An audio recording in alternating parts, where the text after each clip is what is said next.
Mina Harker's Journal. 30th September. When we met in Dr. Seward's study 2 hours after dinner, which had been at 6 o'clock, we unconsciously formed a sort of board or committee.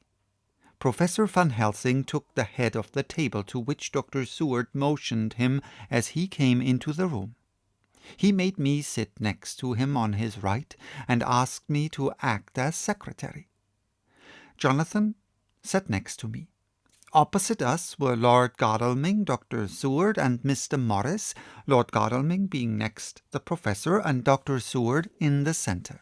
The professor said, "I may, I suppose, take it that we are all acquainted with the facts that are in these papers." We all expressed assent, and he went on. "Then it were, I think, good that I tell you something of the kind of enemy with which we have to deal. I shall then make known to you something of the history of this man, which has been ascertained for me. So we then can discuss how we shall act, and can take our measure according. There are such things as vampires. Some of us have evidence that they exist, even had we not the proof of our own unhappy experience. The teachings and the records of the past give proof enough for sane people. I admit that at the first I was skeptic, were it not that through long years I have trained myself to keep an open mind. I could not have believed until such time as that fact thunder on my ear. See, I prove! Alas, had I known at the first what now I know, nay, had I even guessed at him, one so precious life had been spared to many of us who did love her.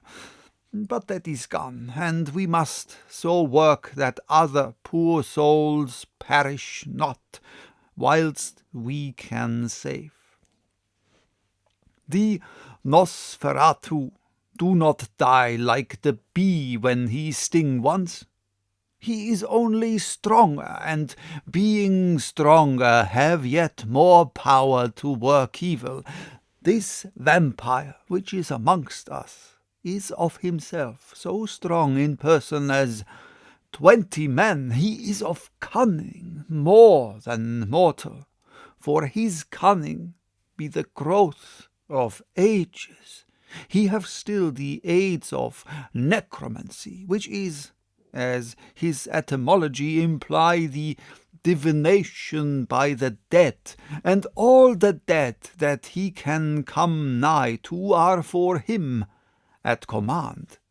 He is brute, and more than brute. He is devil in callous, and the heart of him is not. He can, within limitations, appear at will, when and where, and in any of the forms that are to him. He can, within his range, direct the elements, the storm, the fog, the thunder. He can command all the meaner things, the rat and the owl and the bat, the moth and the fox and the wolf. He can grow and become small. He can at times vanish and come unknown. How then are we to begin our strike to destroy him? How shall we find his where, and having found it, how can we destroy? My friends, this is much. It is a terrible task that we undertake, and there may be consequence to make the brave shudder, for if we fail in this our fight, he must surely win. And then, where end we? Life is nothings. I heed him not. But to fail here is not mere life or death. It is that we become as him, that we henceforward become foul things of the night like him, without heart or conscience, preying on the bodies and the souls of those we love best. To us, forever, are the gates of heaven shut, for who shall open them to us again? We go on for all time abhorred by all, a blot on the face of God's sunshine, and arrow in the side of him who died for many. But we are face to face with duty, and in such case must we shrink? For me, I say no. But then I am old, and life, with his sunshine, his fair places, his song of birds, his music, and his love lie far behind. You others are young. Some have seen sorrow, but there are fair days yet in store. What say you? Whilst he was speaking, Jonathan had taken my hand. I feared, so much, that the appalling nature of our danger was overcoming him when I saw his hand stretch out, but it was life to me to feel its touch, so strong, so self-reliant, so resolute. A brave man's hand can speak for itself. It does not even need a woman's love to hear its music. When the professor had done speaking, my husband looked in my eyes, and I in his. There was no need for speaking between us. I answer for Mina and myself, he said. Count me in, Professor, said Mr. Quincy Morris, laconically as usual. I am with you, said Lord Godalming, for Lucy's sake, if for no other reason. Dr. Seward simply nodded. The professor stood up, and after laying his golden crucifix on the table, held out his hand on either side. I took his right hand, and Lord Godalming his left. Jonathan held my right with his left, and stretched across to Mr. Morris. So, as we all took hands, our solemn compact was made. I felt my heart icy cold, but it did not even occur to me to draw back. We resumed our place, and Dr. Van Helsing went on with a sort of cheerfulness which showed that the serious work had begun. It was to be taken as gravely and in as business-like a way as any other transaction of life. Well, you know what we have to contend against, but we too are not without strength. We have on our side power of combination, a power denied to the vampire kind. We have sources of science. We are free to act and think, and the hours of the day and the night are ours equally. In fact, so far as our powers extend, they are unfettered, and we are free to use them. We have self-devotion in a cause and an end to achieve which is not a selfish one. These things are much. Now, let us see how far the general powers arrayed against us are restricted, and how the individual cannot. In fine, let us consider the limitations of the vampire in general, and of this one in particular. All we have to go upon are traditions and superstitions. These do not at the first appear much, when the matter is one of life and death, nay, of more than either life or death. Yet must we be satisfied in the first place, because we have to be no other means is as our control, and secondly, because after all these things tradition and superstition are everything. Does not the belief in vampires rest for others, though not, alas, for us, on them? A year ago, which of us would have received such a possibility in the midst of our scientific, skeptical, matter-of-fact 19th century? We even scouted a belief that we saw justified under our very eyes. Take it, then, that the vampire and the belief in his limitations and his cure rest for the moment on the same base. For let me tell you, he is known everywhere, that men have been. In old Greece, in old Rome, he flourished, in Germany, all over, in France, in India, even in the Chernozis, and in China, so far from us, in all ways. There even is he, and the peoples fear him at this day. He have followed the wake of the berserker Icelander, the devil-begotten Hun, the Slav, the Saxon, the Magyar. So far, then, we have all we may act upon, and let me tell you that very much of the beliefs are justified by what we have seen in our own so unhappy experience.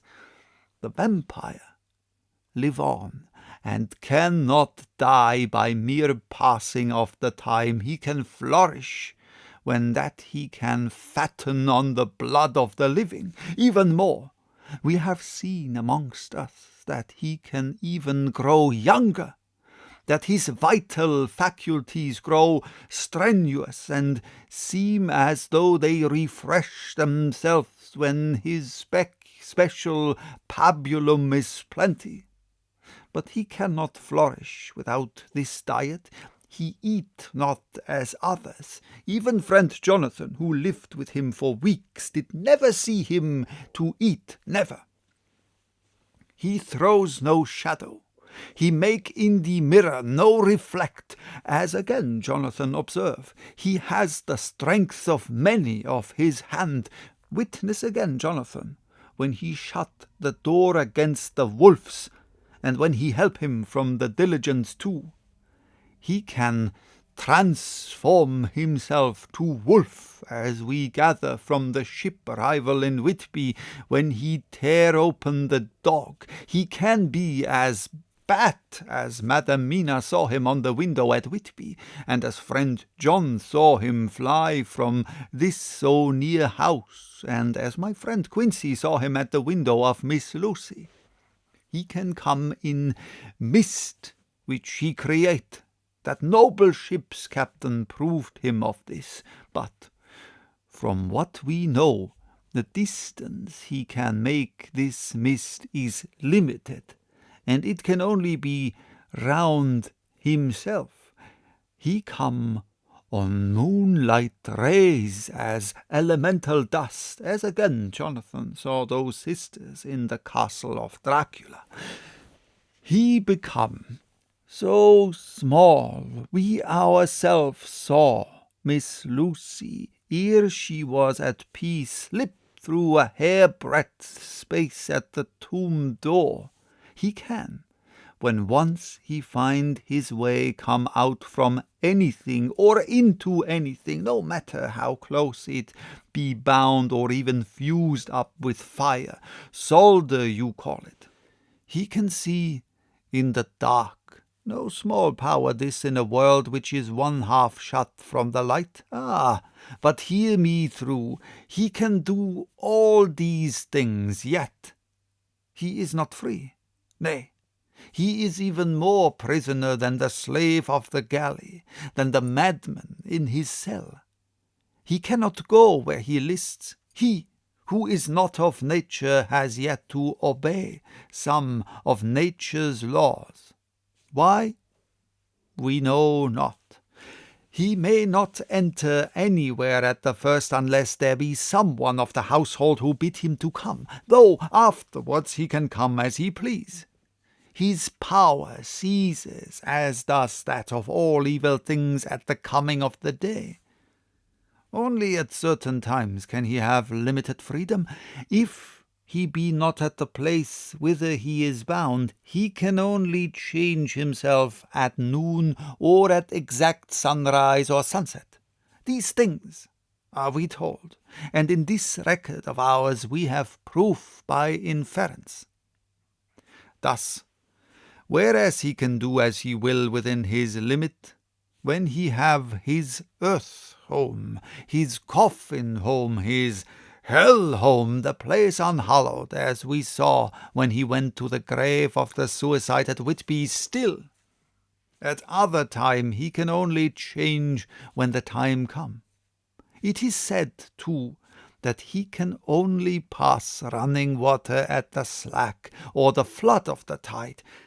Then there are things which so afflict him that he has no power, as the garlic that we know of, and as for things sacred as this symbol, my crucifix, that was amongst us even now when we resolve, to them he is nothing, but in their presence he take his place far off and silent with respect.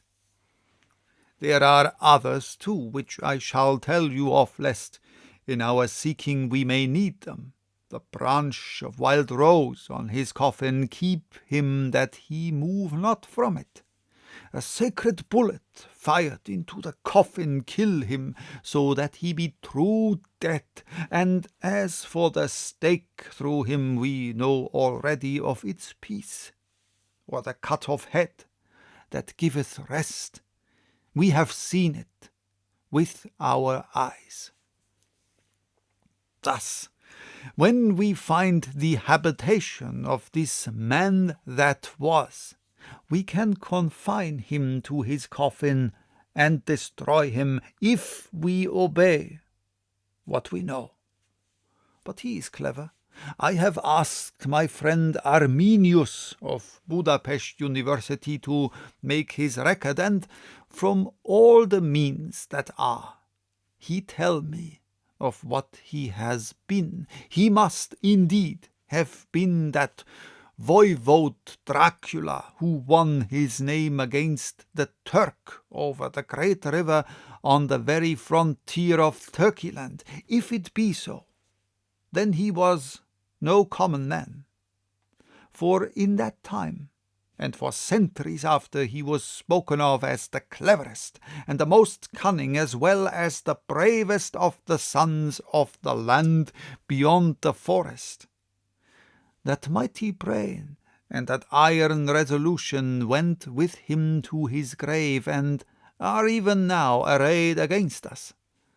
The Draculas were, says Arminius, a great and noble race, though now and again were scions who were held by their coevals to have had dealings with the evil one.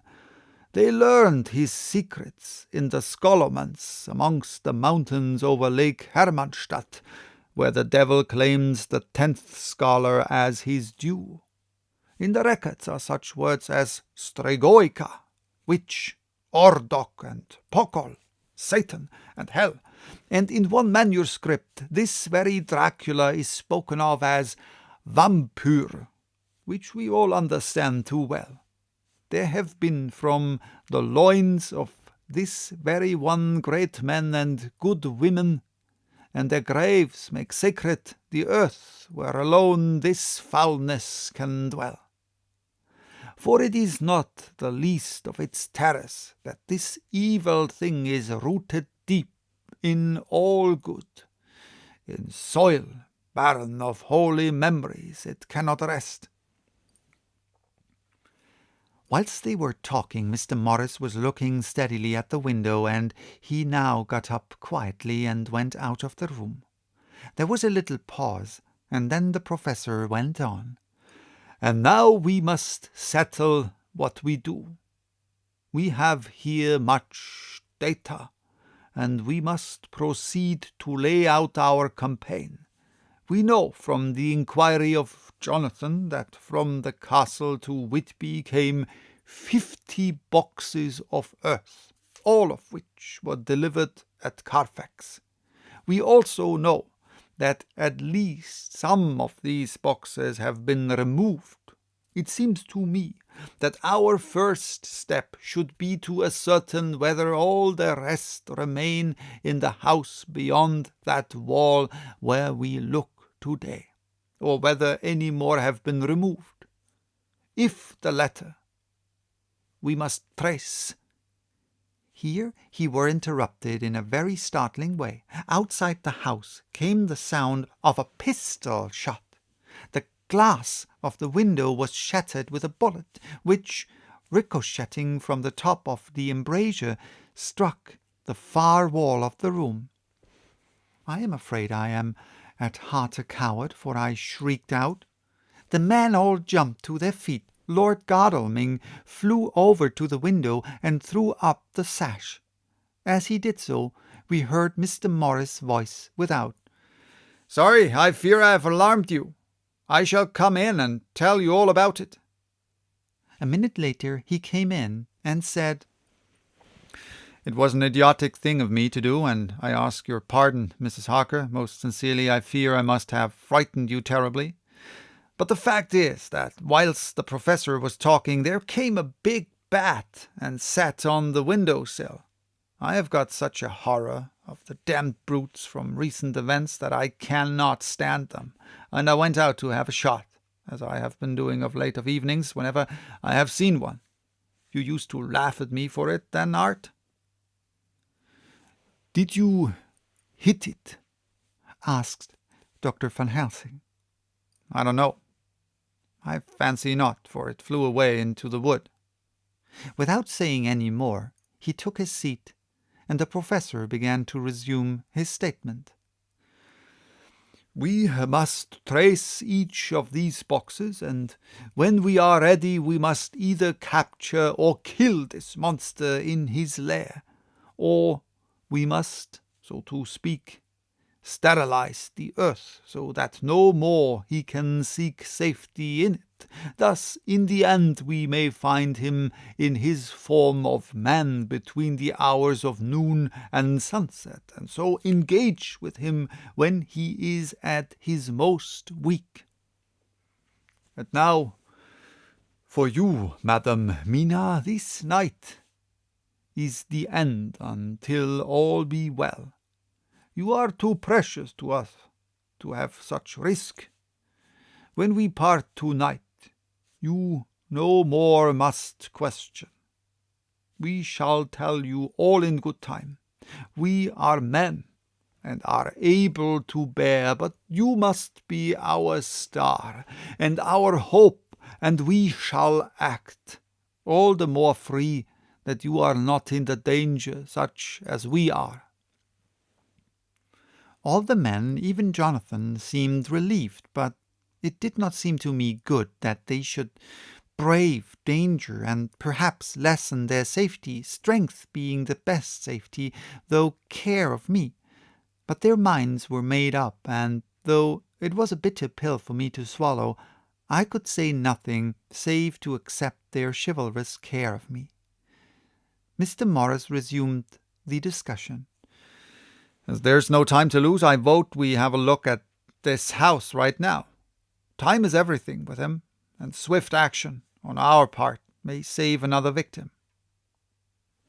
I own that my heart began to fail me when the time for action came so close, but I did not say anything, for I had a greater fear that if I appeared as a drag or a hindrance to their work, they might even leave me out of their counsels altogether. They have now gone off to Carfax, which means to get into the house. Manlike, they had told me to go to bed and sleep, as if a woman can sleep when those she loves are in danger.